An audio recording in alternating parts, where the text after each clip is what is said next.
Ang problema, ikaw mismo. Nagpasa ka ng maanumalyang 2025 budget. Tinanggal mo yung mga program appropriations. Linipat mo sa program appropriation. At yung pet bills, pet projects, yung AKAP, yung ayuda ng iyong mga aliado sa politika, yun ang ginawa mong program appropriation. So wala tayong aasahan for the remaining 6 months of the year. Wala po tayong aasahan dyan dahil wala nga pong budget. Ang binuhos lahat sa public works. Ang Department of Education, kinaltasan ng 31 billion ang education sector. So 30 billion binawas mo sa education sector. 91 billion pesos binawas mo sa DOTR. These are major defunding na naranasan ng education sector at ng Department of Transportation. Kaya nga po 'di ba na unsyamin na yung biyaheng Bicol, naputol yung biyaheng Tutuban hanggang Calamba, apektado na rin. Yung Calamba patulak ng Bicol. Wala po kasing tren. Binaklas po nila yung release, habang binabaklas yung release, iniwan po yung mga bagon at lahat ng moving inventories at moving parts dyan sa Tutuban.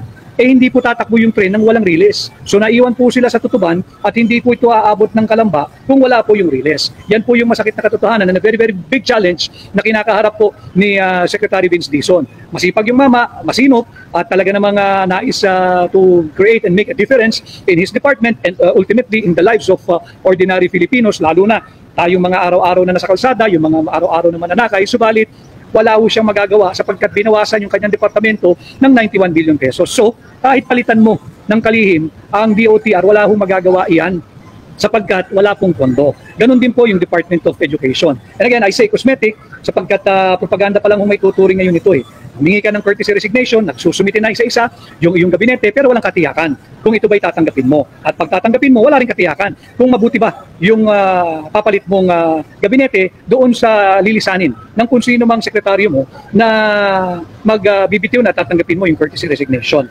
And again, kung gusto mo ng tulay na reforma, cosmetic change lamang po ito. Babalik tayo sa basic premise. Kung talagang gusto mong baguhin ang direksyon ng ating bansa, iuwi mo si Tatay Digong. Doon tayo magsisimula. Pati yung pagpapatawag na gusto raw niya ay unity, gusto raw niya ay peace, gusto raw ay reconciliation. Propaganda stunt lang din po ito. Saan ka makakakita na yung mismong commander-in-chief, yung chief executive, yung presidente ng Pilipinas, sinabi niya, nais niyang makipagkasundo, nais niyang makipagbati, nais niyang magkaroon ng reconciliation sa mga Duterte. Saan ka nakakita?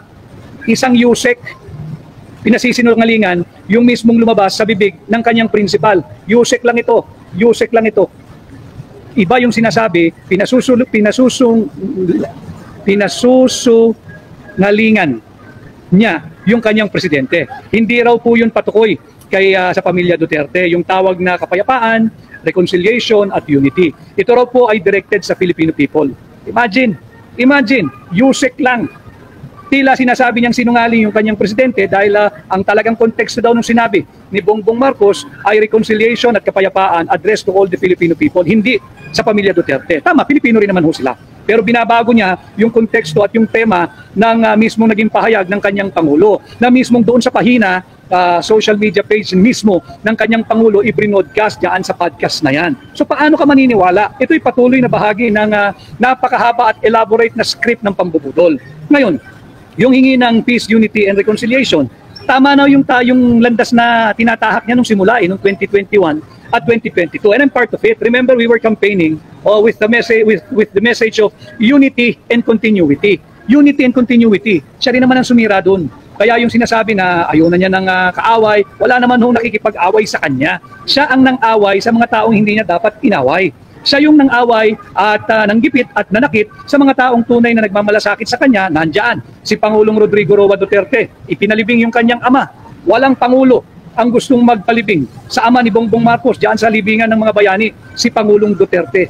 He gambled a huge part, a substantial part of his political capital nung kanyang pinayagang ilibing si dating Pangulong Ferdinand Marcos Sr. diyan sa libingan ng mga bayani. Ano sinukli nung Bongbong Marcos, nung anak, nung junior?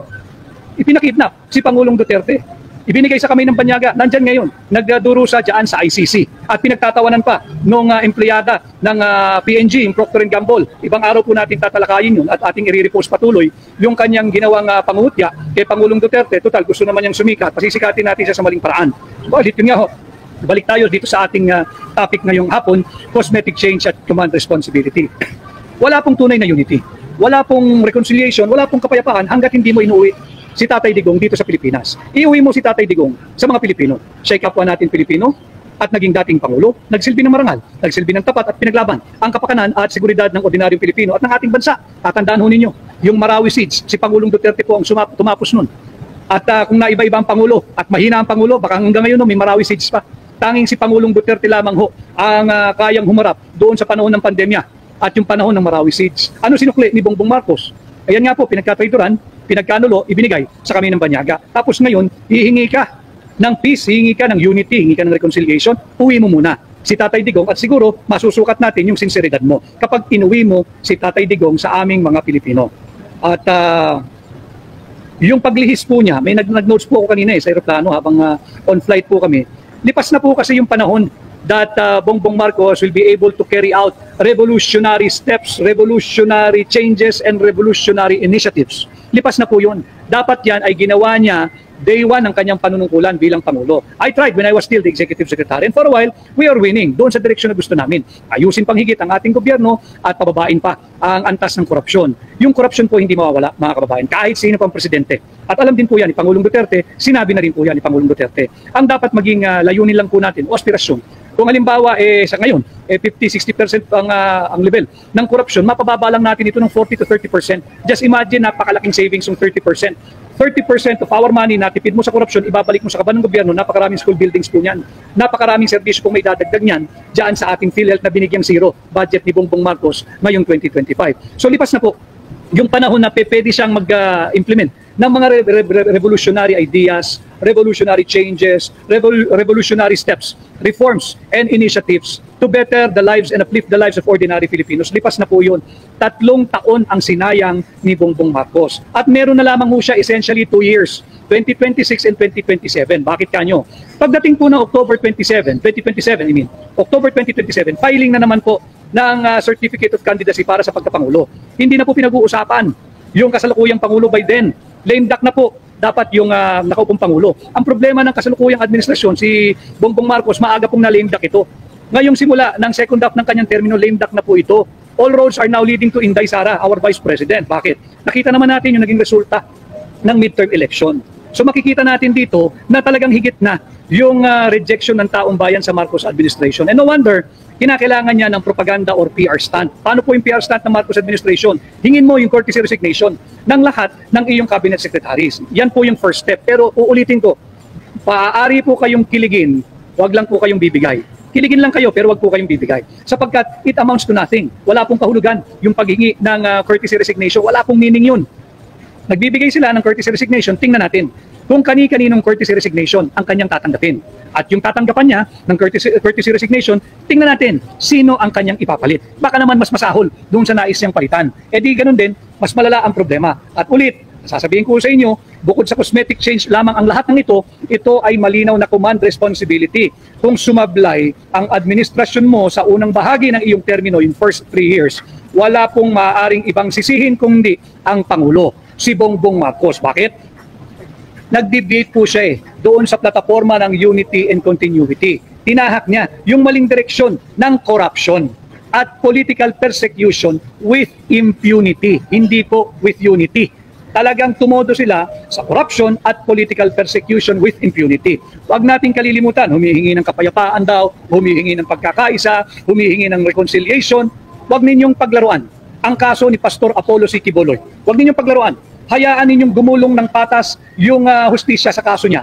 Wala pong kaso si Pastor Quiboloy kagaya ng binibintang ninyo. Bakit hanggang ngayon ay hindi ma-actionan yung kanyang petition for bail? Nagkabuhol-buhol na po yung pagsisinungaling ng witness ng prosecution. Hanggang ngayon hindi po ma-actionan yung kaso ni Pastor Apollo Quiboloy. I know it's an equal and independent branch of government, yung judiciary. But ako naniniwala magiging maisog yung presiding judge dyan at kanyang magbibigay pa siya ng ayon sa ebidensyang naisumiti o hindi na isumiti ng prosecution. At akin lagi nakakausap, ang napakahusay na abogado ni Pastor Quiboloy, si Dean Bobet Torion, talagang walang maipakitang credible allegation, credible affidavit, credible evidence ang prosecution. Kanya, tingnan natin, humihingi ka ng peace, unity, reconciliation, marami po munang dadaan ng pagsubok para masukat natin yung sinseridad ni Bongbong Marcos. Kung dapat bang pansinin at bigyang pagpapahalaga, itong hinihingi niyang courtesy resignation na, sabi ko po, dito sa aking pahinang tinig maisog, cosmetic change lamang po yan.